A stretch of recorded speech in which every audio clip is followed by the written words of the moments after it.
Hi నమస్తే. హెల్తీగా టేస్టీగా తినాలనుకుంటే ఇలా ట్రై చేయండి. చాలా మంచిది. హెల్తీగా అయితే పిల్లలకి చాలా బాగుంటుంది. బ్రేక్ఫాస్ట్ లాగా ఈవినింగ్ స్నాక్స్ లాగా తినొచ్చు. దోసపిండి ఉంటుంది కదా, మనకు దోసపిండి మిగులుతుంది కదా, దాంట్లో కొంచెం రాగి పిండి వేసుకొని ఆనియన్ కట్ వేసుకొని జీరా సాల్ట్ వేసుకోండి. క్యారెట్ తురుము, బీట్రూట్ తురుము, కొత్తిమీర వేసుకొని మిక్స్ చేసుకోండి. పచ్చిమిర్చి కావాలంటే పచ్చిమిర్చి కూడా వేసుకోవచ్చు. నేను చిల్లీ ఫ్లేక్స్ వేసుకున్నాను.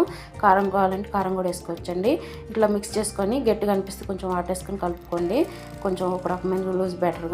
ఇప్పుడు మనం మిక్స్ చేసుకుని 5 minutes రెస్ట్ ఇవ్వండి దానికి పిండికి. తర్వాత మనం చిన్న పోపు కడాయి ఉంటుంది కదా, పోపు కడాయిలో ఒక 2-3 స్పూన్ల పిండి వేసుకొని మూత పెట్టేసి మగ్గనియండి. 2 వైపులా ఇటు సిమ్లో పెట్టి మగ్గనివ్వండి. చాలా బాగా వస్తాయి, చాలా బాగుంటుంది. కలర్ చూసారా ఎంత బాగా వచ్చింది. బీట్రూట్ వేసేసరికి చాలా హెల్తీ అండి. పిల్లలు ఇష్టంగా తింటారు. ఒకటి తినే కాడ 2 తింటారు. చాలా బాగుంటాయి. పెద్దవాళ్ళకి కూడా పెట్టండి, చాలా బాగుంటుంది. హెల్త్కి అయితే చాలా మంచిది. ఆనియన్ చట్నీలు అయితే నంచుకొని తింటే సూపర్ ఉంటాయి. నచ్చితే చిన్న లైక్ ఇవ్వండి. మన ఛానల్ సబ్స్క్రైబ్ చేసుకోండి. Bye bye. Thank you.